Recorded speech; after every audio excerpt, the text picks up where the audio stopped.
Hey, my name is Sally Bina, and last year I was able to grow my business to $200,000 per year, and this year we're really on track to doubling that. And I'm not saying that to brag, I'm only saying that because it's a fact, and I did that by following a specific formula, a specific blueprint. Not only I was able to do that with my business, I also showed the same framework to other coaches, and they were able to do that. They no longer had to rely on random referrals. They no longer had to post random things on social media and hope it helped, it worked. So they finally had the system, finally had the formula that really started having clients and getting clients on autopilot. And today I'm going to share exactly with you what that formula looks like. And this is the $100,000 coaching business blueprint. Now, if you want to make $5,000, if you want to make 20, 100, it doesn't matter. The formula is the same. There's only 3 steps. They're very simple, not easy, but I feel like I really, I don't care how long this video is going to be, because I feel that I need to share this, because it's my understanding that with being in this world in the world of coaching and personal development coaching specifically, there's a lot of you out there that you are amazing at what you do. You can change people's lives for the better. But the problem is that you don't understand the entrepreneurship part of your business. You don't know exactly how to develop messages, how to put yourself out there in a way that attracts the right clients. So that's what I'm hoping that I can do with this video. And again, it's going to be as long as it needs to be. I put everything down. Some of the things here that we're going to go through are part of my paid program, but I don't care. I'm just going to share this with you. And really the hopes is to make sure that you have everything that you need to make finally able to attract those people. Okay, so I'm going to pop my screen here on my left, and let's go. So there's 3 elements as I was telling you about. Very simple, but not always easy. And the first one, and this is going to go on order of priority, if you needed to know. But okay, the first one is your offer. And the big mistake that a lot of coaches make is that they're selling coaching, and they think that that's what they're selling. And now must be asking, but Sally, of course I'm selling coaching. I'm a coach. That's what I do. Well, but the problem is that's not what people are buying, right? People don't wake up in the morning thinking, oh, I want a coaching session today. That's not what they want.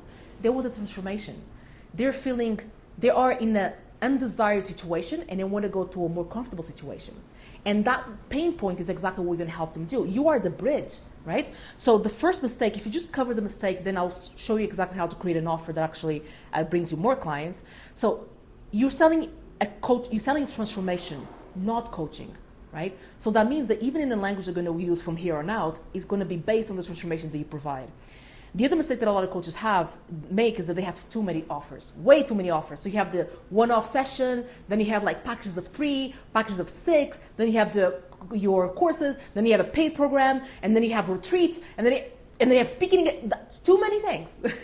As a marketing strategist, I'll tell you, every single one of those offers need a marketing strategy behind them, because the way that someone buys a retreat, for example, is not the same way, it's not the same messaging that someone that buys, for example, a program, 101 or group coaching, right? So you're doing yourself a disservice by having all of these things. And I understand why you do, because maybe and the majority of people want to create too many offers because you don't have clarity on exactly the transformation that you're providing. So you're just doing everything, right? Okay, so then the other thing as well, that's a consequence of basically not a clear message is a consequence of not understanding your target audience, not understanding exactly there's just no one offer. So not having a clear message, right? That's what's another mistake. And the last one, but not the least, wrong pricing. There's a lot of you, and maybe you already know this, so I'm preaching maybe to the choir, you undervalue yourself. And the reason why you do that is because there's 2 reasons, and we're going to cover the pricing part. This one we're going to cover on the last part because it's part of the sales part. But wrong pricing comes from different things. Maybe because you don't understand the transformation that you're providing people, you're really undervaluing that. Sometimes because you feel, oh my God, I'm not getting clients as it is, I might as well just decrease my prices. And let me tell you, there's a whole thing, we're going to go through the whole thing about pricing, how to price it correctly. But also have other videos here on the channel, how to price your coaching services. But also because you're just scared, right? And I want to show you how, if you price it correctly, what it's supposed to be, it makes business even easier, right? Okay, so let's show exactly how to then create an offer that then attracts the correct people and attracts more people to you. So a good offer has 2 things, right? It needs to have, let me move this thing away, like here. Okay, fantastic. So a good offer, tech, right? So a good offer has 2 things, a specific pain point, right? And a specific person. You have to have the 2, right? Sometimes we can get away with having a broader person, but we need to have the problem. Because remember, the people are coming to you because they have a problem. No one buys coaching for vibes, right? No one does that. They have a specific issue and they want to solve that issue. So it's important that we understand what problem, what pain point are you solving, right? So, for example, some people say, for example, oh, I help people or I help women to improve their mindset. Well, that's wrong, right? Because it's too, for example, it's too vague, right? Mindset, it's too vague as people. It's too vague as like mindset as well. It's very, very broad. There's no clear pain point here. I mean, no one wakes up and says, well, my mindset hurts today, or my mindset is not in its place, right? So we need to make sure that we're speaking, when it comes to messaging, one of the most important things is for you to speak your target audience's language.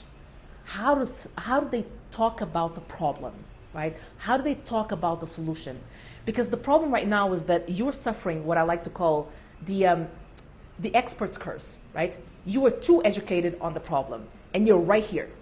And you're talking to people that are right here. They don't understand, like you're talking about the problem, they don't even understand that's the problem, right? So you know that the problem is the mindset, but you cannot speak like that because they will just go poof over their heads, right? So let me show you a different way that we can incorporate the specific pain point and specific problem that also talks about the mindset, but in a language that they understand. So let's say, for example, you work with corporate. And by the way, sorry about my calligraphy. It's not so calligraphying. I know, I'm well aware.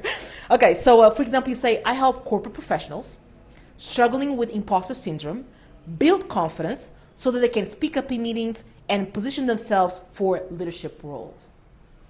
Can you see, look at me missing my camera. Can you see how specific that is? Can you see how, even if I'm not this person, I understand exactly what you do. And then if I'm talking to Sarah, a colleague of mine, and she tells me she's having a hard time at work, she cannot speak up in meetings, I'm like, hey, I met this other person, Jennifer. She told me that she helped corporate professionals struggling with imposter syndrome to build confidence. I think that she's going to be a good fit for you, right? Here we have two things: a specific person, right? Corporate professionals. We can even go deeper than this. We can say people working in tech. Lawyers, for example, I had a coach that she's a lawyer, and she was a lawyer. She helps lawyers, women lawyers, specific, because the more specific you are, the better you are able to talk directly to them, right? It's the difference between me going to the crowd and say, hey, woman. I mean, some people are going to turn around, some people are not, and the difference between me going, hey, Mary, all the Marys are going to turn around. I'm speaking to them. The Alexandras, the Emilys, the Joannas, they're not going to turn around, right? Because we're not talking to them. So we need to make sure to know who we're talking to. And by the way, I'm going to, right now you must be, because I know what you're thinking. You go, oh my God, but Sally, I can help the Marys and I can help the Joannas. I can help everybody. I'm sure you can. I'm not saying that you can't. The problem is they will not think that you can help them because they will not feel confident that you know them them enough to help them. And that's where the disconnect comes. You cannot build trust if you just say you help everybody. You'll be talking to nobody. Trust comes from knowledge of depth. And you can only have depth when you can talk their language. For example, with the busy professionals, or with the people in tech, or for example, Alex, that she works with women women who are lawyers because she was a lawyer. So she understands the lingo. She understands there's things that the lawyers that work with her understand she understands their pain because she was them before, right? So the who, that's why the who is so important. So struggling with imposter syndrome, so we're talking about their language and building the confidence as well, because that's what they want. The so that is optional, right? The so that is kind of the connecting word that makes this, that explains why this part here is even relevant, right? So they can speak up in meetings, right? And position yourself for leadership roles. Because we know, by the research that we did, that this is something that the target audience really wants. Is this making sense so far? I hope that it does, because once I got this, woof, man, oh man. Let me give you an example. Okay, for example, you say, I help women lose weight. Well, fantastic, awesome. But It's too broad. Women? Which women? Who? Because yes, we're all women, but we're all different. We're all different shades, sizes, and from different backgrounds. Are there mothers? Are they soon to be mothers? Are they going to get married and they need to get in shape because they want to fit into the wedding dress? Or are they going on vacation and we're looking for the bikinis? Who is this woman, right? Tell us. Unique angle, weight loss. Really? That's it? But what is the struggle? What is the thing, right? Remember that the pain is the pitch. Once you're able to explain the pain, the pitch just kind of writes itself out, right? Because, for example, here above, when we say, I help you build confidence so you can speak up in meetings, pain happens in moments, right? The moment, and when you make them remember of that moment that was painful, when they're in a meeting, they want to speak up, but then they're having limiting a negative self-talk, and and then the meeting is over. They beat themselves up because they're not able to speak up. Now you're speaking about a pain point, understanding pain points, not just generic things. Will really, really get you close to your target audience. So, for example, instead of saying I help women lose weight, and you say I help new mothers lose pregnancy weight so that they're able to run after their kids, so that they feel sexy in their lingerie again, so that you able to, whatever the pain point is, right? So that here is kind of to explain a little more in depth the other part. But here, new mothers lose pregnancy weight. See, specific target audience, new mothers, pregnancy weight. Is it an error? Yes, it is. Can you help other people that are not mothers who are not pregnant lose weight? I'm sure that you can, right? If you're a weight loss coach. But then the thing is that if you try to talk to everybody, you talk to nobody. And now, when we get to the part of the pricing, this makes pricing even better, because then if you're a specialist, you're able to charge more. There's a reason why a cardiologist charges way more than a general physician, right? So here, that's what I really want to illustrate. Let me go to another example. I help people heal from trauma. You might think that, oh my God, this is good. Like the whole healing from trauma, or help people with confidence, just broad, is still broad. Because confidence in what, right? Healing from what, right? And like with the confidence one, because I see a lot of coaches do this, I help women with confidence. But confidence to do what? To speak up in meetings, to speak in public, confidence to establish boundaries, confidence to go out in a dating scene. Confidence with what? There's so many levels of confidence, right? But okay, so I help people heal from trauma. People, too broad. Healing is too vague. No urgency as well. Like, let's see if we can change this. So I help women recover from emotionally abused relationships, rebuild their self-worth, and set healthy boundaries.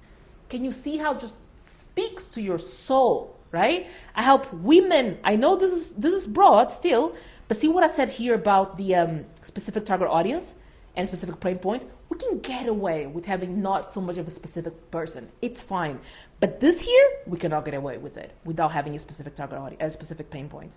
So here we're talking about just women. But we can say single women, we help Black women, right? We help women in tech, we help women in corporate, whatever. CEO women, entrepreneurship women. We can get specific with that, no problem. Recover from emotional abuse. See, instead of just like heal from trauma, but what trauma? Which trauma are we talking about? There's so many traumas. There's childhood traumas. There's sexual abuse traumas. There's so many traumas out there, right? There's so many things that can help them heal.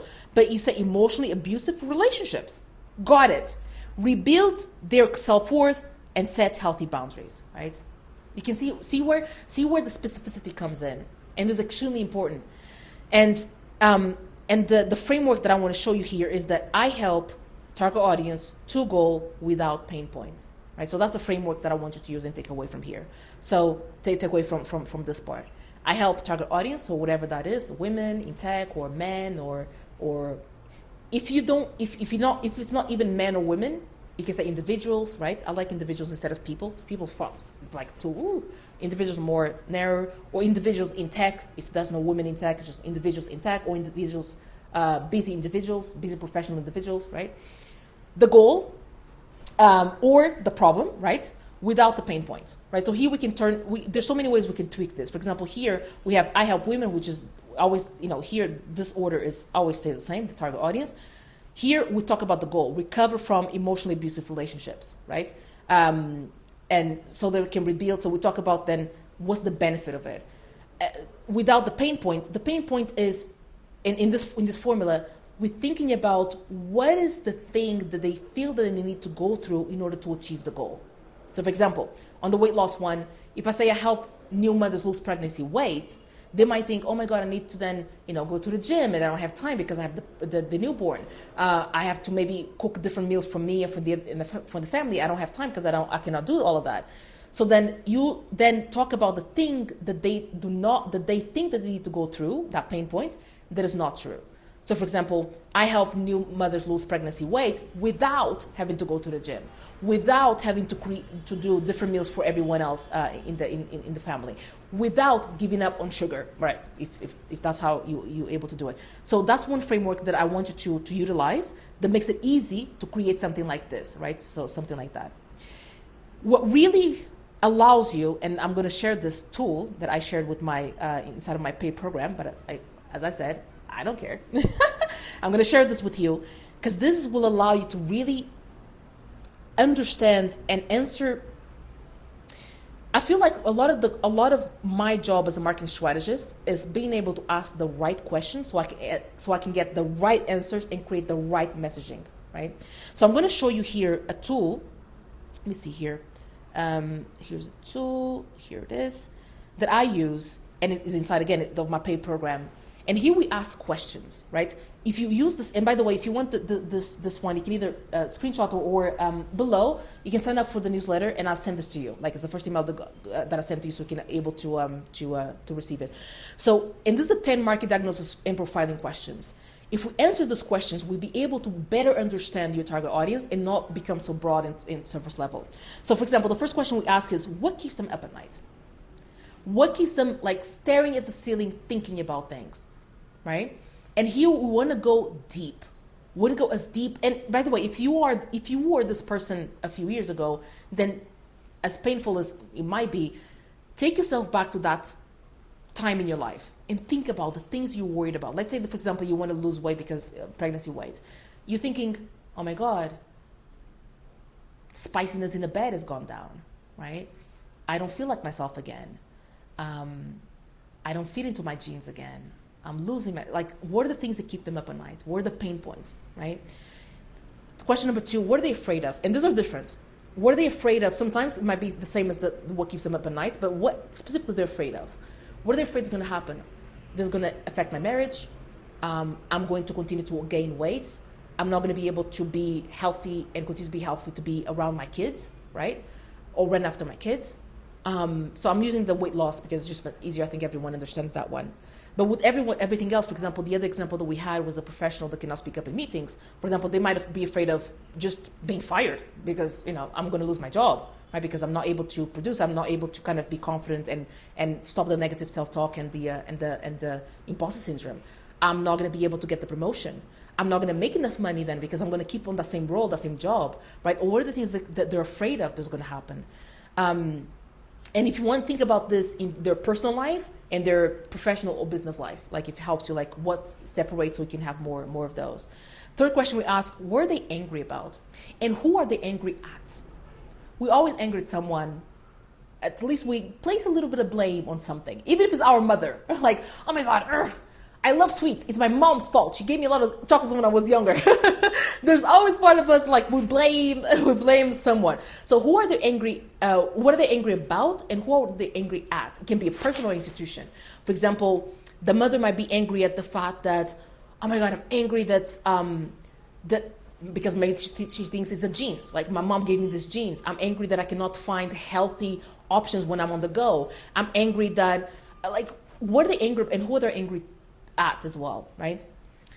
The fourth question, what are the top 3 daily frustrations? And this one, I want you to think about this.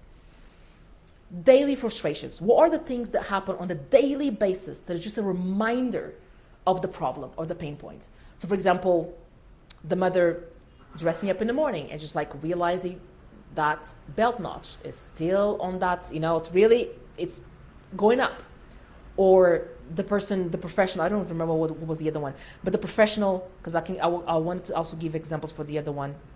So we have the mothers, we have the corporate professionals, and then we had the, recovery from emotional abuse. Okay. So the frustrations that they, imagine they go to go to work and they have to perform and they cannot because they still judging themselves and having that negative self-talk. What are the 3 daily things that happen consistently that's a reminder of the pain point that they have, right? So we write those down. What are the trends that are occurring? Number 5, what are the trends that are occurring and will occur in their lives or business, right? So with personal life or personal lives. And here we want to know trends. Think about trends as like cycles. What are the things that keep happening? For example, with the person that wants to lose weight, every single new year, they go, this year's the year. They buy the gym equipment, they buy the clothes, they go to the gym, they sign up, they're like, oh, rah, rah, rah, let's go. And then by week 3, everything goes down, right? What are the trends that keep occurring? What are the cycles that keep occurring? Maybe the one with trauma, she's able to like read a self-help book, she's able to go to a seminar, she feels better about herself, she's able to move forward, but then she gets in a new relationship and she chooses people that are with similar traits as the other person, right? So what are the cycles that keep happening to them? Number 6, what do they secretly and ardently desire most? This is very important. Think about what they want. And I want you to apply a technique that Tony Robbins applies to really get to the meat and potatoes of things, to the core of things. Because if they say, well, they want to lose weight. Wait 1 second. Why? Oh, because they want to look good in their clothes. Why is that important? Oh, because they want to, they want to feel sexy again. Okay, awesome. Why is that a thing? Oh, because they want to spice up things in the bed because it's been going down a little lately with the husband or with the wife. Bingo. We want to know, what do they really desire the most? What do they really want? And if you had clients in the past, you can go back to their intake forms and look at the things and kind of look at why they want this to happen. What do they desire? Because that's the goal, right? What do they desire is the goal. And you want to make sure that you understand that. And by the way, just so you know, this questionnaire is not a one-time thing. And you don't do this in one sitting. Well, you do, right? But then you continue to add on because things continue to come back to you. And they kind of change a little bit based on times, right? For example, I'm sure that this, for a mindset coach, the answers for this looked a little different during COVID, right? And even for my business, as a marketing strategist, one of the things that, because I do this, even in my business, I do this every single year. And I remember that a little bit after COVID, a little bit after like the whole close down and everything, right towards when TikTok was becoming a real thing, people were afraid they were really perplexed and worried that they had to dance on TikTok. So those are some of the things that you really want to pay attention, because you want to do this every single, it should be an evergreen document, right? You should be able to see what they're afraid of, what the desires that they really want. So really, really don't think that you have to do this in one sitting, but that this is something they're going to continue to do for the remainder of your business. Question number 7, what are the built-in bias or like lenses that they make decisions, to which they make decisions? So for example, someone that wants to lose weight, they might have the bias thinking that, oh, it's genetics, or oh, I'm thick-boned, or whatever it is, right? Or they might feel like, for example, I don't have the time. Think about the limitations that they're putting yourself. So the biases, think about limiting beliefs. What are the limiting beliefs that they currently have? Because let me tell you something. It doesn't matter if you have the correct thing that's going to help them transform their lives. But if they have a limiting belief that they're not going to be able to do it, you might show them other people doing it, similar people like them doing it. You might share your story of how you did it. But if people have that limiting belief, if they really think that, oh yeah, that's you, I'm not going to be able to do that, then that's it. So we need to understand exactly what are the limiting beliefs that they have, so that we're able to destroy them, right? And then the 8th one is what is their own language? Do they have their own language? And here I think about lingo.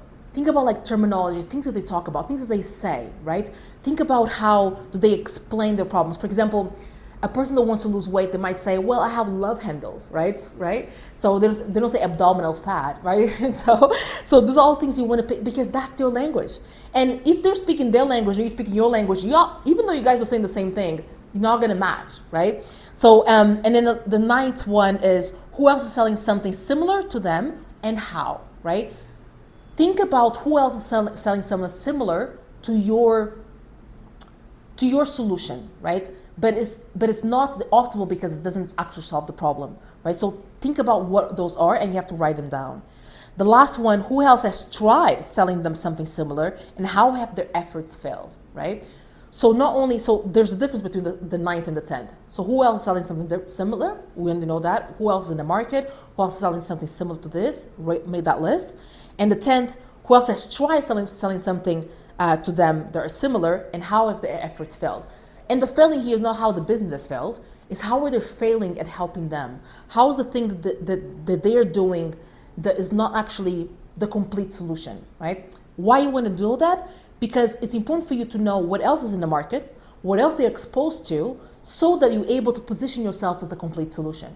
So for example, someone that wants to heal from trauma from the past relationships, they might tell you that they've done meditation before, right? It may be in your program you also have meditation, but then you can say that, okay, meditation, I'm not saying it's bad, it's really good for you, but it's only the band-aid. You need something that goes a little bit deeper than that, right? So that's how it's important for you to understand what that they've done in the past so you're able to position your services. I hope that you really understand the importance of this document.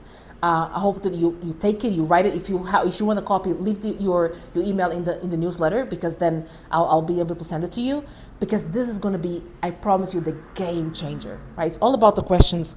Sorry, just checking if the mic is on. All about the questions that we ask. Okay, so let's move forward. So I shared exactly the first step, which is the first thing that is very important, which is the offer. Understand that the offer, how you position it, is the make or break of your business, right? So if you don't have an offer that makes sense, people are not going to buy, right? So once you do the diagnosis questionnaire, here's how you put it together. Your offer is one offer, one time frame, and one price point. That's it. That's a good offer. It's a standalone thing. It's not one-off here, nothing like that. It's something that comes together. So for example, how do you name your offer? Naming your offer, time frame, plus, this one here, plus goal or pain point, and big word, right? So for example, 12 weeks to beat imposter syndrome bootcamp. If you go talk about the imposter syndrome for the corporate professionals. Do you see the name of this program? The problem is that I see a lot of coaches giving names to programs that they understand that it's cute, but then the target audience is like, wait, I have too many questions, right? So for example, even in the positioning, I'll tell you a story. I had a coach once that he told me, I help women find their inner warrior. And I'm like, got it. Problem is, how many women are waking up thinking, I want to find my inner warrior today, right? And also, what is that? With this program name, I know exactly, even if I'm not the target audience, I know exactly what it is, right? It's 12 weeks to beat imposter syndrome and it's a boot camp, right? It's like a fast track kind of thing, right?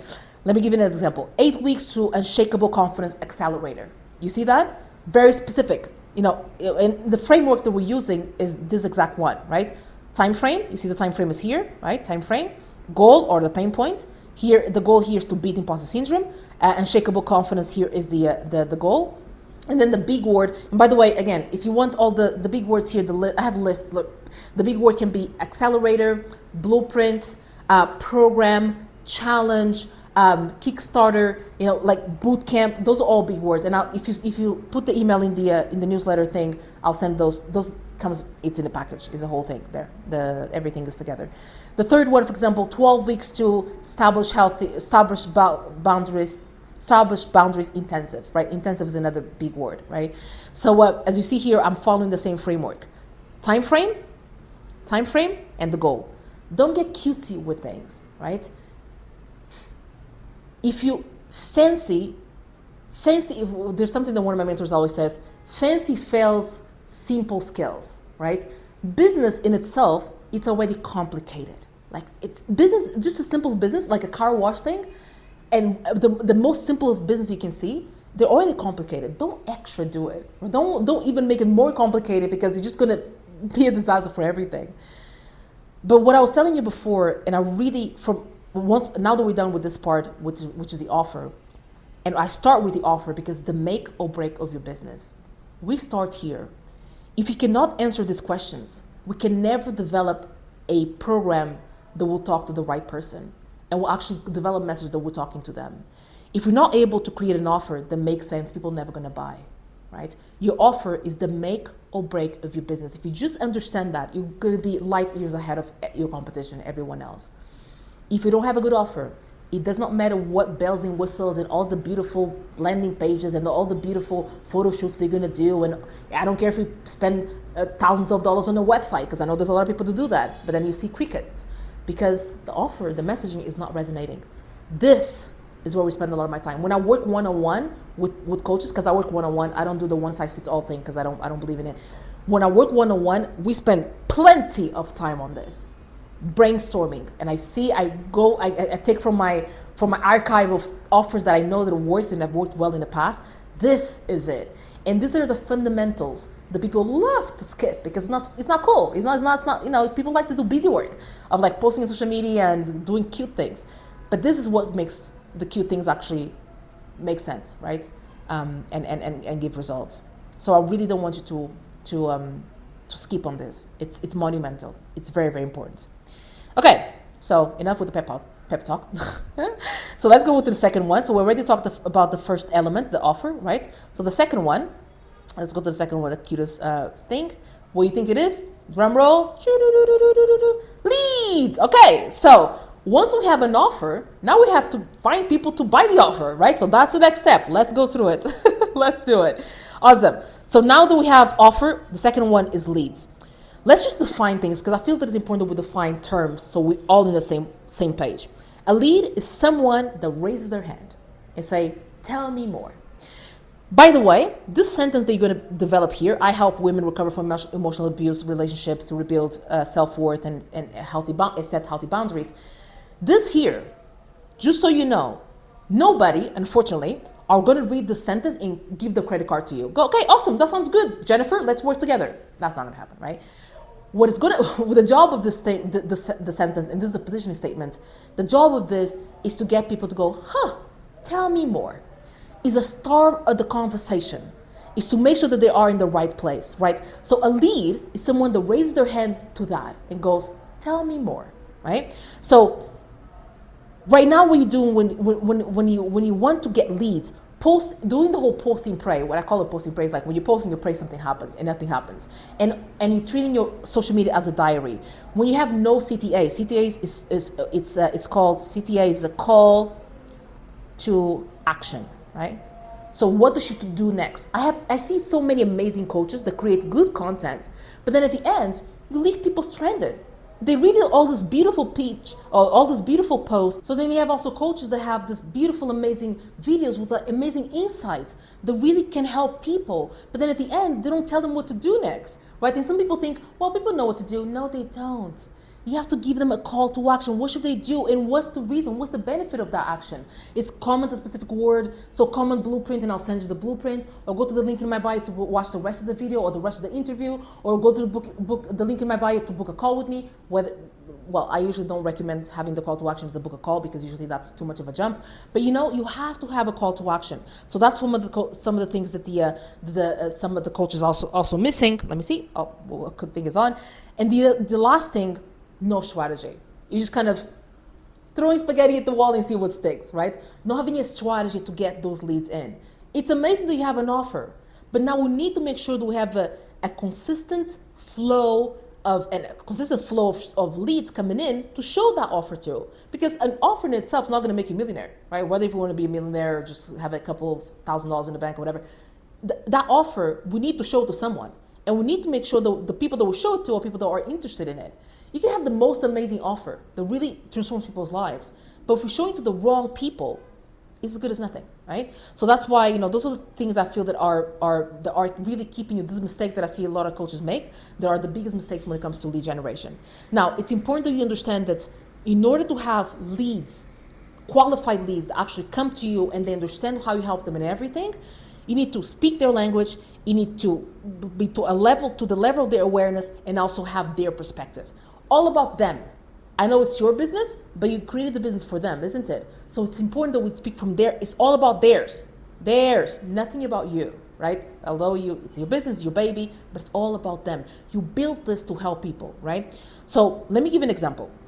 So let's say, for example, you help moms establish healthy boundaries without guilt, right? I have actually a client that I work with. That's exactly what she does, because we understood that in the broad sense of things, busy moms, they feel like they don't have enough time. Like that's what they worry about. That's what their level of awareness, they think they don't have time. But really, they don't have enough boundaries. They're not able to say no to things, right? They say yes to everything, but then they say yes to things, and then they feel resentment towards people because they feel, and then there's like the cycle of like, I said yes, I shouldn't have said yes, and now I'm How do you establish boundaries without feeling guilty? Remember? So what we covered on the first one? Okay. Let me show you something that is very important for you to understand. In marketing, this is key. This is gold. Because if you don't speak their language, to their level of awareness and from their perspective, you lost it. Understand that there's 5 different levels of awareness. So we have level 1, which is unaware. People unaware of their problem. Excuse me. We're going as this is, not stopping. The second one is they're not problem aware. It's problem aware.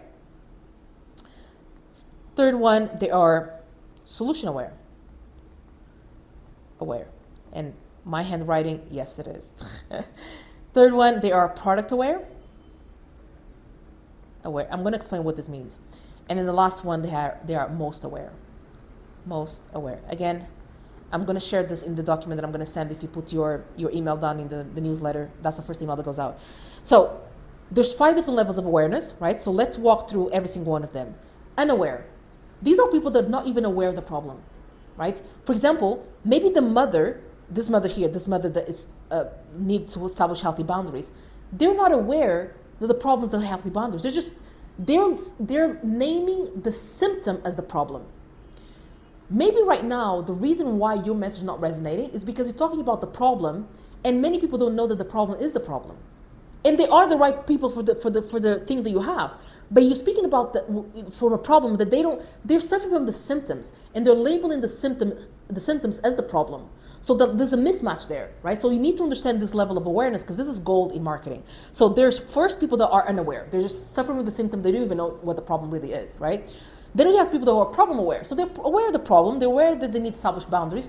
They're just not aware of the solution. They have no idea. They feel that, okay, I need to establish healthy boundaries, but I don't know how to do. I mean, it's just the way it has to be. There's no solution around this. The third level is people that are aware of the solution. They're simply not aware of your solution.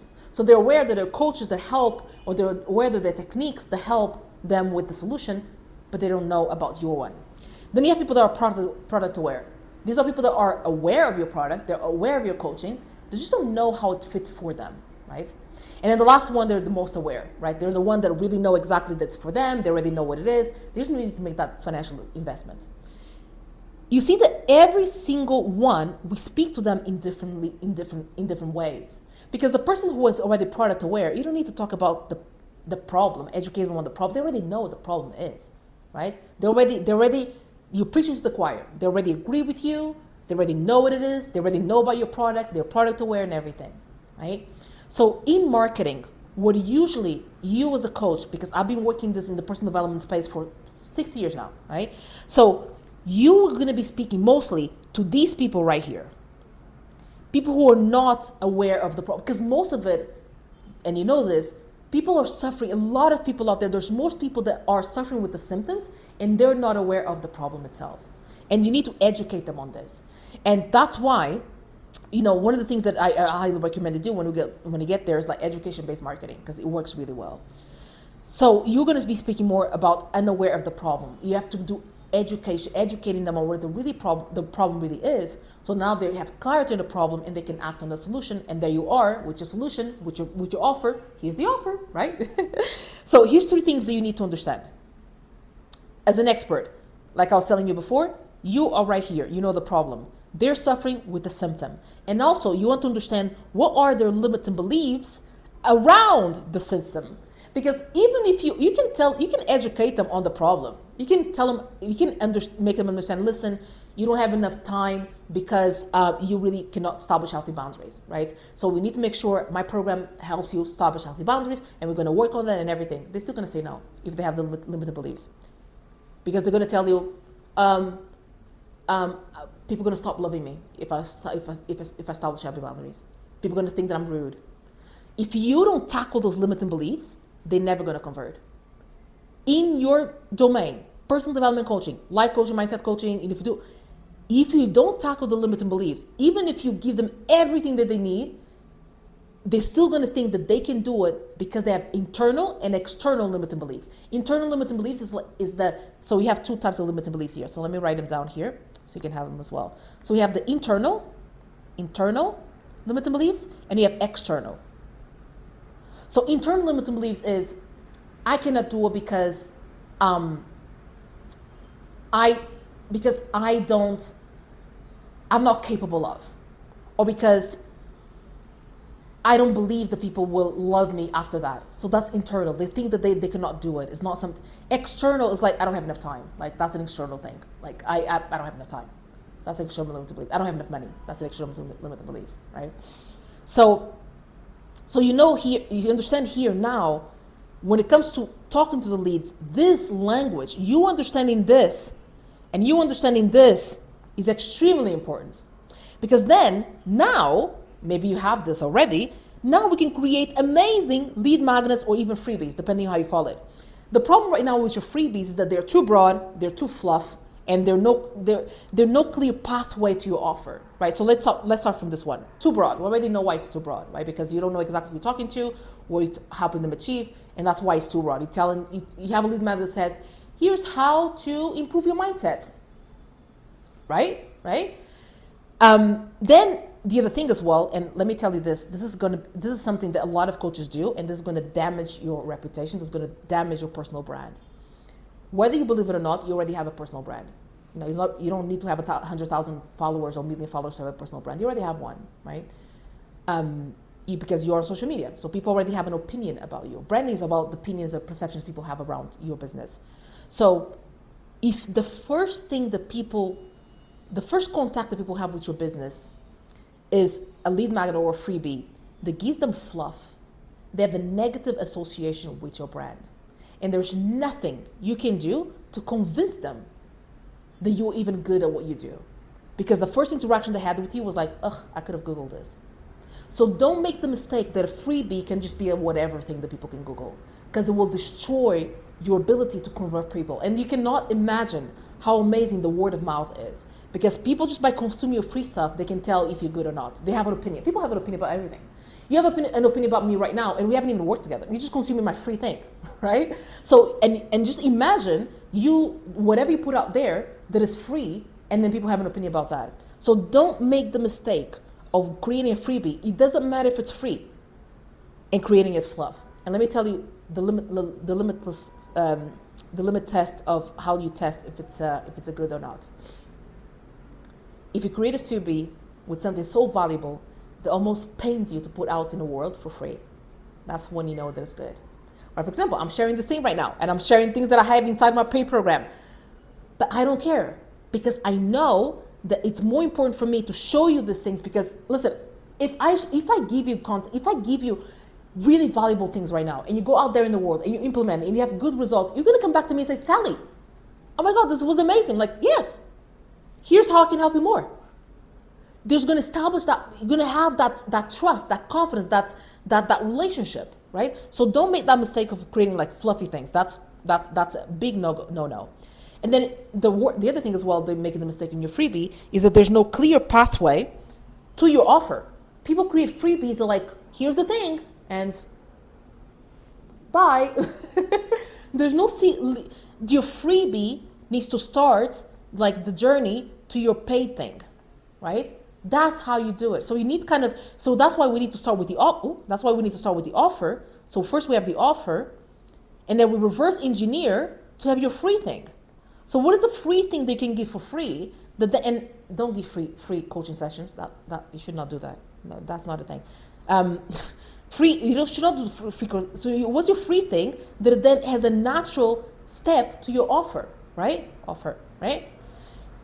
Above, I was telling you how to breach this gap here, we need to use, there's a simple funnel that I like to use to do that, right? So people go from social media. So let's do social media in blue. Like they go from social media. This is social media. Either they see a post on Facebook, on Instagram, or LinkedIn. By the way, if you're not on LinkedIn and you're a coach, what are you doing? Like all my coaches, I instruct, there's a whole strategy to work with them to be on LinkedIn because it's full of professionals, people who are serious, and it's just a different platform on its own. Anyway, I digress. YouTube, TikTok, right? So people find about yourself, your content on one of those platforms. From there, they go to a sign-up page, sign up to either a webinar, a workshop, or a challenge, right? Why any of those? Because remember, you are talking to these people because they're the easiest to convert. If you're talking to someone here, you're competing with other people. You might as well do what's easier for you, right? So talk about to the unaware, educate them on the problem, right? And because here on any of these events, you spend more than an hour with them, right? Because you're delivering the content, you're able to establish our relationship, and you're able to kind of showcase your expertise and then present them with the offer. So then you go from there to now, they sign up, they attend the webinar or the workshop, the challenge. From there, they go to a call, right? A discovery call. From there, they go to then become a client, and there you have it, right? So that's a very simple funnel. Simple, not easy, right?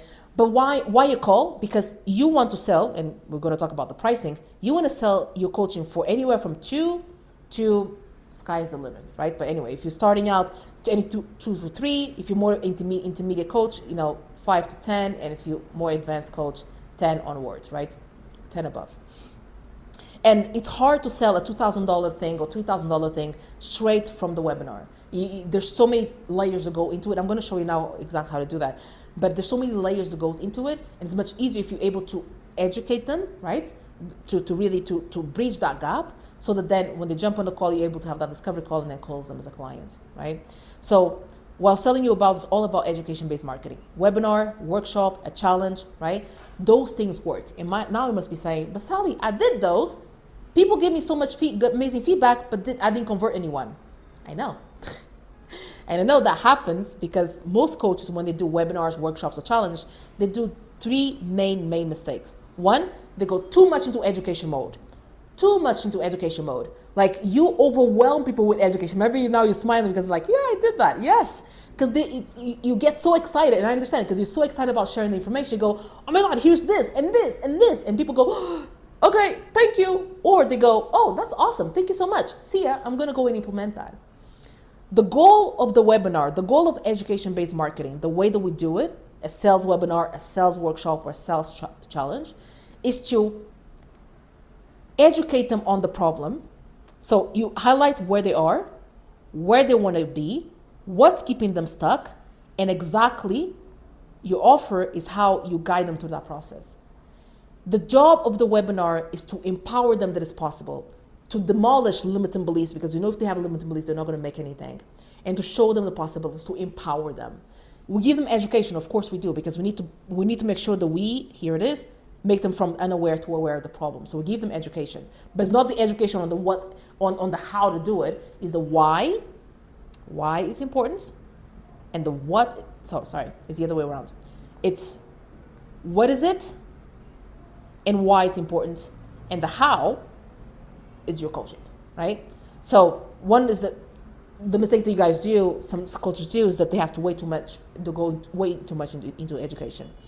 Second mistake is they rush to the sales. Like, I know sales and making an offer is awkward, but then people just go, okay, so that's the webinar. So basically, here's the link for you to schedule or to buy if you want to, if you really want it. If you're not, okay, awesome. I hope. No. In the normal webinar, I'm going to show you now the framework. I told you I'm going to spill the beans and everything here. On the third part of the section of the webinar, the offer, we spend a good 15 minutes there. Really, again, you need to explain why. What is it and why it's important for them to do it now, act now, and all those things. Why you want to rush through it?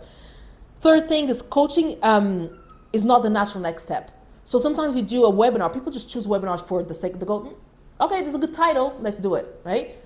But then you do all this education, and then you rush to the offer, and the offer itself is not a natural next step, because people don't see the link. What's the link between me learning this and now working with you? I'm missing something, right? So that's the big mistake that I see people do. Let me show you now what a good sales framework look like. I told you I was going to spill all the beans here, so you can see sales webinar. So let me show you what sales webinars done. Again, you can download all of this when you sign up for the newsletter down on the description. So there's 3 parts, and I even put the time frames here. So we have introduction, content, and the last one is transition to the offer. Let me walk you through it. The first step, we really want to show people sign up for a webinar because of the title. The title of the webinar is the most important thing. Why? Because it's the lead magnet on its own. A webinar, a workshop, a challenge is a lead magnet on its own. People sign up to be part of it, right? So the title is the most important thing because it tells people what they're going to learn. Let me give you an example. If there's a webinar out there that is called Come and we'll show you the 7 best ways to catch tuna in the lakes of Utah. I mean, I don't even know if Utah has lakes. I don't even know if there's tuna out there, but I'm just saying. I'm not going to sign up. Why? I don't live in Utah. I don't fish. I love tuna. I don't care to catch tuna, right? So it's important that you understand that the title is the most important thing in your sales webinar or the workshop, however you decide to frame it. And how I like to name it is how to go without common objection. So for example, I think we have here one that we talked about here on the mother. So let me show you how to establish healthy boundaries without feeling guilty as a mother. The mothers are suffering with that. They go, oh, tell me more. They're signing up, right? And I can tell they sign up because my client is doing that and she's almost fully booked, right? Because of the clients she's able to sign up. So the title is the most important thing. The next thing we have, so the title is also the big promise. The next thing we have here is the command attention and build rapport. So here you want to share testimonials. Right after you have this big thing that you're telling them they're going to learn, you share testimonials. If you don't have testimonials, you can share stats, right? 35% of women, 20, you can search this on the internet, like establish, because if you don't have testimonials, if you're starting out, you don't have testimonials, you can share stats. So then you have the slide that shows what you want to make sure that they know that they're in the right place, right? So you're going to say this program is for, or this workshop is for, this is for, and who this is not for. You want to make sure marketing is about attracting as it is repelling. I'm sure you have the situation where you attract people that are not your ideal target audience. So you don't want to repel them. So what this slide does is allows you to kind of reinforce the ones that are there. These are for the people who are tired of saying yes all the time, but cannot say no because you feel guilty. These are for the people who are, so you go tell them who's this for and who's this not for. Then you have like one sentence of persuasion. So this is one sentence of persuasion to build rapport. People will do anything for those who encourage their dreams, justify their failures, ally their fears, confirm their suspicion, and help them throw rocks at the enemy. Remember the 10 market diagnosis questionnaire that I showed you on the last section, right? You know the answer to all of these. So you want to say something along the lines of, listen, it's able for you to finally have more time. Is you able to find? I'm using this one here. It's finally able for you to have more time, say no to people, and establish healthy boundaries, right? The reason. So you confirm you encourage in their dreams, and you haven't been able to do it up until now because you haven't had the right strategies, and because society has told you that you're just supposed to say yes to things, maybe your mother or something like that, right? So you're justifying their failures. Then you also align with their fears, but people are not going to stop you because you reinforce your boundaries. Actually, is an act of love, is an act of self-love, right? Confirms the suspicions. So you'd say something that confirms the because people are suspicious of something, right? They go, oh, there's a secret thing, or there's something that I don't know, right? So you confirm those. And then you help them throw rocks at the enemy. You say whose really fault it is. And you can do this with any market, right? With the weight loss. The fault is of the markets, in the supermarkets, they don't have healthy options. The fault is of your parents that gave you sugary things when you're younger, now you're addicted, right? So you throw. People will will align with you if you're able to have that one sentence persuasion to build rapport. Then you go into your goal. So my goal to this workshop is to do X, for person number one who has not achieved this goal, and then person number two who has made the step towards the goal. Because you don't want people to go, well, I've already worked with something and got some results. You want to also make sure that they understand they're in the right place. So you go, hey, this is for person number one who has yet to achieve the goal, and also for person number two who has yet to achieve the goal and even got steps to get to the goal, but they are not there yet, right? So you want to make sure that you qualify that they're in the right place. Then, and only now, you qualify yourself. People make the mistake of starting a webinar with like, hi, my name is Mary, and I blah, blah, blah. People don't care. People don't care about you. Sorry, right? They care about themselves.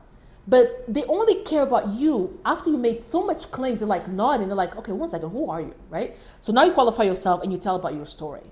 The before, the during, and the after, right? The before, middle, and end. Then you throughout this, you also future pace them. Like, imagine if you're able to achieve this. What would this mean to you and everything?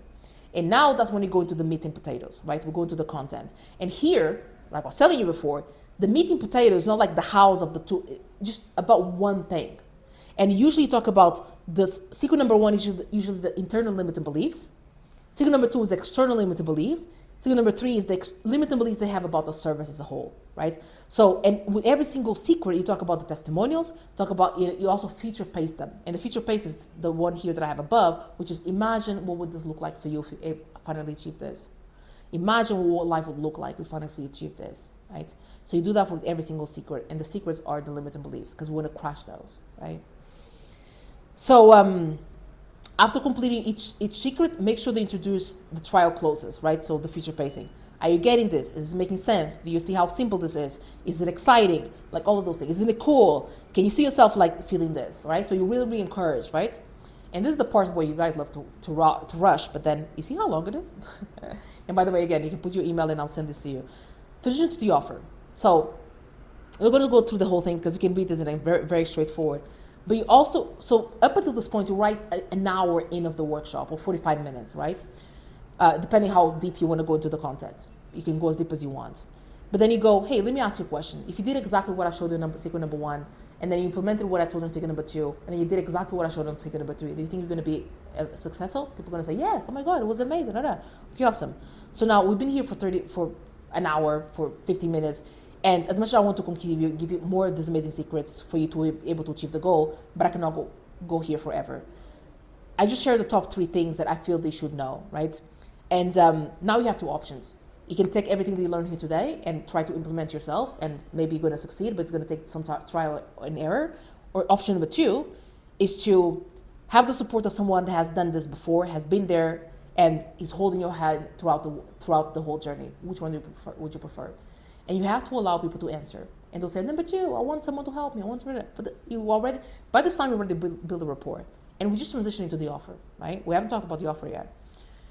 So, and then you go, that's why I put together the product name. They have the product name, and you present your product, you give them testimonials, you show them exactly what you have to do to learn about these things. Way back then, I had to spend X amount of hours or X amount of time and X amount of things to figure this thing out in an efficient way to solve this problem. So you show all of that. You talk about the bonuses, if you have bonuses, the things you're going to get, and you show more testimonials. If you like to continue this conversation, let's jump on a strategy call, all of those things. And then you drop the link to the call in the chat.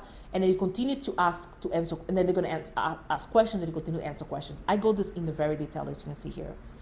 This is how you effectively do. Just by this, you can see how it's different by when you do a workshop.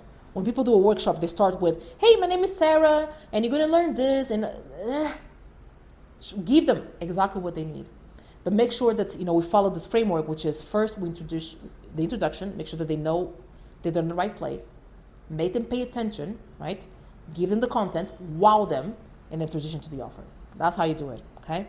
So this is basically the way that we get leads, right? So we have the funnel, usually that's basically everything that I'll help people do one-on-one. And it's, what I said in the beginning is true. It's simple, it's just not easy because it's too many things to go into it, right? So that's why when I work with people one-on-one, that's exactly what I help them do. Like, I work on the tech part. I work on the part of putting all these things together and brainstorming this with you, because it's a lot for you to think about all by yourself. But okay, but here goes. So then, so then we have the sales webinar. Whew, how you feeling? I told you it was going to be long. I know. But we're not, we're peeling the script and going through the whole thing. The third element, let's go to the third one. Are you ready? The third thing and the final thing as well is, oh no, I wanted a different color. Let's put a different color. Let's go with blue. No, with this one. Pink, why not? Last one, can you guess? Sales. So basically, to put it all together, an effective strategy for you to make sure that you get to the things you have to master to make sure that you have a 6-figure coaching business, even 7-figure coaching business. This doesn't end. What continues to grow is the mastery and effectiveness of every single one of these things, right? Your ability to create an amazing, irresistible offer, your ability to attract leads, and your ability to sell. That's it. Everything around is around this, right? And I can tell you can very well get to your 6-figure, 7-figure with just one offer. And you can very well get to 6-figure and 7 figures with just one way of getting leads. Through content or through webinar, you can do all day long, and that's all you do. The problem is that you guys try to make this more complicated than it really is, instead of just doubling down on the thing that works. Let's talk about your pricing, right? So now we're in sales. I know most of you have hesitation about your pricing, right? You know you should be charging more, but you're not doing it. Let me tell you about the benefits of charging more. First of all, you have more revenue, so that's already good, right? So if you charge 5,000 instead of 500, you have more revenue. You have higher commitments. Let me tell you this. Those that pay attention, right? Those that pay attention. I have a phone. I don't even know where it is now. I have 2 phones, right? One of them is a premium phone, so I paid a lot of money for it. And it has, when I bought that phone, I bought a cover for the whole phone. I bought a screen protector, and I bought a screen protector for the camera as well. Why? Because I paid a lot of money for it, and I'm going to pay attention to it because it's not going to break. Then I have my whatever phone, the one that I use when I travel, when I go to some of the countries. And if I show you that phone, it was like a $100, $200 phone or whatever. And it's all broken, it falls in the ground. I don't care because I didn't pay much for it. I don't value it. I can tell you right now, whatever price point you have right now in your business, if you cut it in half, slash it, whatever it is. If you charge $1,000, slash it, 500. If you think that you have to charge things based on what people can afford, even if you half it, there's still going to be people that cannot afford it. So why should you handcuff your business, your success, based on other people's affordabilities? Because there's all ranges. There's people that can afford $100,000 coaching, and there's people that can barely afford 100. So why are you handcuffing yourself to something that's other people's problem, not your problem? Now I understand. There's some of you that you have you have passion projects. You have some target audiences you really want to work with, and you want to make sure that. So let's do this. Let's make sure that your business makes money, so that then you can really help those people and not charge them at all. Right? Because, for example, if you really want to help, for example, mothers who came out of really abusive relationships because this was you at one point, fantastic. Build a business that brings in the money so that then you can create something that doesn't even charge those women. So you're not dependent on them because you know that they need you. There are some subset of those women that need you and they don't have the finances. Make your business do the thing the business needs to make, which is money. A business that doesn't make money is a hobby. And hopefully you don't want a hobby, right? So what I was getting to here is that charging well gives you higher commitments. Those that pay attention. They show up differently. I see from the clients that if a client pays $100 for something, they're not gonna do the homework. They cancel last minute, all those things. But if they pay $5,000, you best believe they're gonna be there. They're gonna show up. They're gonna do the work because they paid. They put their money where their mouth is, right? Second one, you don't attract tire kickers, right? There's people that are gonna go like, oh yeah. People who are not committed to the thing, they are gonna stress you out. And because your bar is so low for them to work with you, they're gonna stress you out.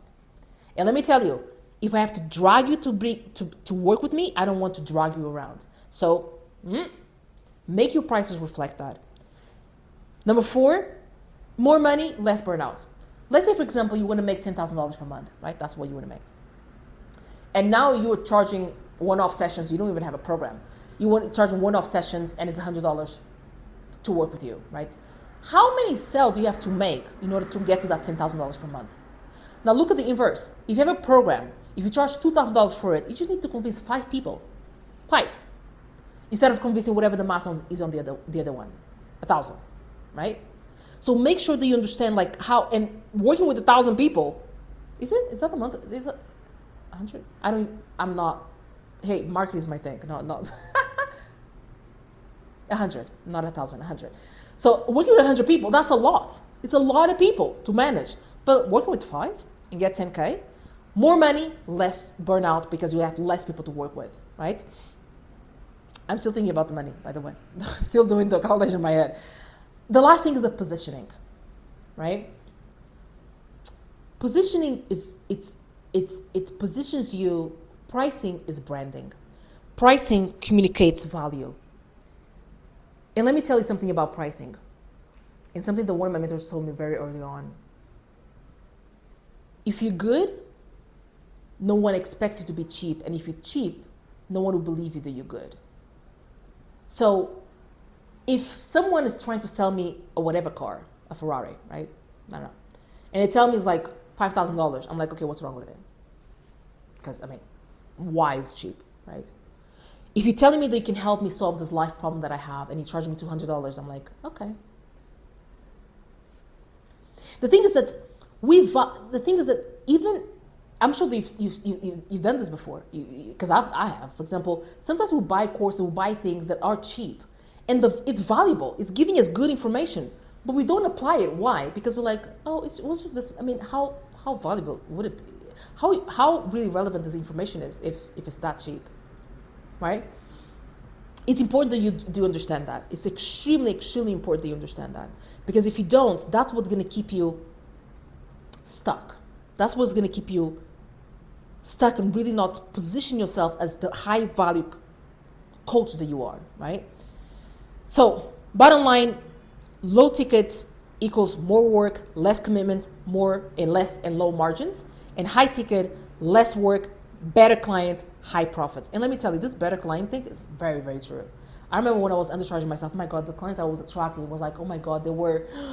But now I attract people that are ready to work. They're just ready to do the work. They show up to do the work. It's a breeze to work with them. Because the cool thing as well is because they put in the work, they see the results. So it's just like this flywheel effect that just like works for everybody, right? It's amazing. Okay. So that's about the pricing. So let's talk about the discovery call, because you really have to master the sales thing. And that the reason why you're not closing people is because the sales part is not there. So first off, you have no framework. So let's talk about the mistakes. You have no framework. You get on those calls and you're just like chit-chatting, like having this conversation, which is not good. Right? The third mistake you do, sometimes you treat this call as a coaching call. Do not do that. This is a sales call. It's a call for you to understand, are you the best fit to help this person move to the goal that they want to achieve, right? That's all it is. And then the third thing that you guys do wrong is what we call in sales commission breath. Is where you want to close the call so much that your energy just oozes that, and the person gets, like that bad vibe, bad energy, and they go, okay, well, I'll think about it, and then that goes to you, right? So those are the things that you're doing wrong. So not a framework. I'm going to cover the framework that I teach my clients. So I'm giving you everything here. The coaching you teach as a coaching call. It should not be a coaching call. And you have like this really anxiety and there's really like, I really want to close the sale, and you shouldn't, right? So let me show you now the call script, and I think you're going to like this as well. Let me put my glasses. I hope you'll enjoying this, because I am definitely enjoying giving you all of this so that you're able to then go out there and kill it. Okay, showing the microphone is on? Yes, it is. Awesome. How horrible would it be if this not recording the audio? Okay, so I'm going to go through different steps of the call, right? So on the call, first, you want to make sure that you clarify the problem. Why are they there? Why they sign up? You want to, and also you want to understand that the first half, the majority of this call, you're doing the questions, they're doing the answering. A lot of the mistakes that I see people do, or coaches make, is that they do a lot of the talking. Like, why are you talking this much? They're supposed to be doing all the talking. You're supposed to be listening and understanding. Are they even the right fit for you? And also, the idea of the first half of the call is for them to be reminded of the problem, how deep the problem really is, so they understand the urgency and the scarcity and make the decision right there and then, right? So clarify the problem. So you ask them, so what's the biggest challenge you're currently facing right now in that specific area? And then you kind of want to dig deeper a little bit more. For example, so how long have you been, so first you want to clarify, what is the problem? Why you signed up for this call, or why you signed up for my challenge or my workshop, or whatever the thing they sign up for, they tell you. So how long have you been struggling with this? How long has it been? The interesting thing about is for you to know this information, but also for them to know this information. Because let me tell you, there's so many times that we are struggling with the problem, which kind of on the back burner there, but we haven't really put the value on that problem really, right? So we haven't really said out loud how much the problem is really a problem, right? So we talk about, okay, I've been, feeling resentment towards people because I say yes to everything. Okay, but how long has this been happening? Oh my God, ever since I had my first kid, so 11 years. And now I'm like, shoot, 11 years, okay? So then you go a little bit deeper. So what made you reach out? What made you decide to reach out? So we want to make sure what was the trigger? Because all of this we're going to use later on to make sure that they make that decision, right? Then you label them with the cost, right? How is this issue affecting other areas of your life? How's it been affecting your work? How's it been affecting your business? How's it been affecting your personal life? If anything changes, how you see things going, or how you see things yourself in 6 months or a year. You want them to understand, to kind of say all of these things. These are proxy questions, because we're asking the questions, but they're talking to themselves, because they're like saying, oh my God, 11 years. Oh my God, this is also affecting my work because I really love what I do, but I don't have time because I keep saying yes for everything. Oh my God, if nothing changes, I'm going to really drive myself into burnout, right? So they're saying these things out loud. How do you feel about to be in the situation every day? So they're going to tell about the frustrations and everything. So now you overview the past solution. So now you want to ask them, what have they tried in the past? Why is it important for you to know this? Because now we will also make sure that it allows you to position your offer as the best offer, as the best solution. Because what have they done up until now hasn't worked, because that's why they're in the call in the first place, right? So whatever it is hasn't worked. You want to know what that is, so you're able to educate them on why that thing didn't work and why you think it's more complete. So what have you tried in the past to solve this problem? Why do you think those solutions didn't work? So you want to get from their perspective, why do you think they didn't work? And what has been the most frustrating part of trying to fix this? You want to ask those questions. Then you sell the vacation, not the flight, right? So now you want to plant the idea of how would life look like if they solve this problem. So imagine you've solved this problem. What would life look like right now? How would you feel waking up every day without this weighing you down? And you kind of make sure that you put actually specifics that they told you before. What would solving this problem allow you to do that you can't right now, right? And optional, if you have any, I think I might have something to help you, but it requires 3 to 5 hours, per week. Is that doable? Usually in this optional, and I have that as optional because sometimes you want to make sure that, because when it comes to objections, people have the main two objections is time and money, right? So you want to eliminate the time by asking this question, depending on your offer, how long they need to have available. You ask them, if I were to help you, I think you'll need about 3 to 4 hours per week. Is that doable for you right now? So if they say yes, okay, that's the time situation already on the side. So they have enough time, right? But that's optional. You don't have to ask that. So up until this point, up until the selling the vacation, not the flights, right? They've been doing most of the talking. You're just like asking the questions. Now things are about to change. So that's why we need what's called the permission to sell. We need that transition. So that's why we ask, hey, Sarah, based on everything you told me so far, I think I can help. Do you want me to explain exactly how everything works?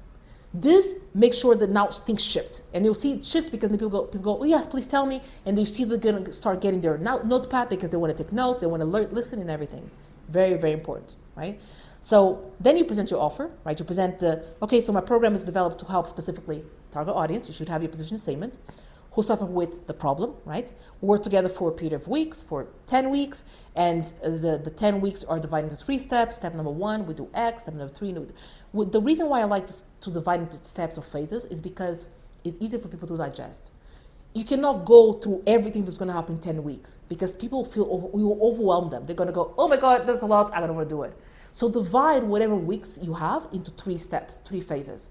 Understand, build, maintain. Okay, so Sarah, basically I have a program that is about 12 weeks, and during the 12 weeks, we're going to work together one-on-one to really make sure that we establish those healthy boundaries, so you're able to say no and live without guilt. And the 12 weeks are divided into three steps, 3 phases. Phase number 1 is about understanding. We need to understand exactly where you are, where you want to go, what's keeping you stuck, what are the triggers, what are the things that you can say yes to, and the things you cannot say yes to. Once we have that understanding, now we'll go over to step 2. And step 2 is all about building the tools, and give you the tools exactly for you to be able to say no to things confidently without feeling guilty. So that's what we're going to go through, some exercises, some frameworks to allow you to do that. Once we have that, now we can go to step 3. And step 3 is about maintenance. I'm going to give you the tools to make sure that when you have those triggers, right, to make sure that you're able to sustain it and really reinforce those boundaries. Because we want to make sure that whatever work that we do in 12 weeks does not go to waste as soon as we're done with it. We want to make sure that we sustain that for the rest of time, right? So that's why 3rd phase is maintaining, so that we're able to maintain that. Do you feel that does this feel like the kind of structure and support you've been looking for? And that's it. No measure of price, you just be quiet. You see that? I just gave an example of what something would look like. So that's how you do. And by the way, again, when you sign up for the newsletter, that's the first email that goes out with all this, the framework for the call. So I gave you 3 frameworks here. So we have the 10 market diagnosis questionnaire. We have so that's the 10 market diagnosis questionnaire, the sales webinar, and also the discovery call script. So when you sign up for the newsletter, that's the first link that goes out. So you have all of that. So at least you can make notes and make a copy for your own. And basically, you're going to be signed up for the CEO coach. And I created this newsletter thing because as I have this video that is really long, and there's so many nuances with everything here, and I hope that was informative.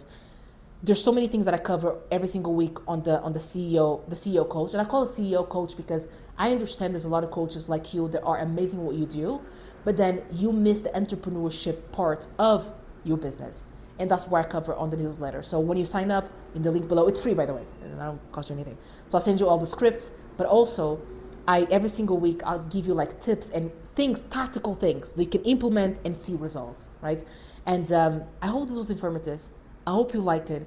I hope that it gives you a little bit of a glimpse and shed a light on what really is missing in your structure, so that you're finally able to attract, nurture, and convert people. And let me tell you, this thing here, offer, leads, and sales, if you master this, my dear, you're going to be eating caviar for breakfast, lunch, and dinner. Okay, I hope this was informative. I'll see you on the next one. Ciao.